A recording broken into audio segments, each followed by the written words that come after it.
I wish to bring this as well to the attention of the BOC. Aanin po ba natin yung mga cells na yan?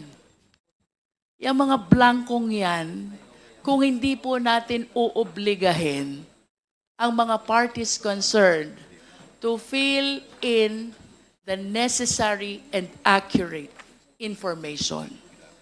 Bakit po kailangan nating mag-process, tumanggap ng bill of lading na bungi-bungi?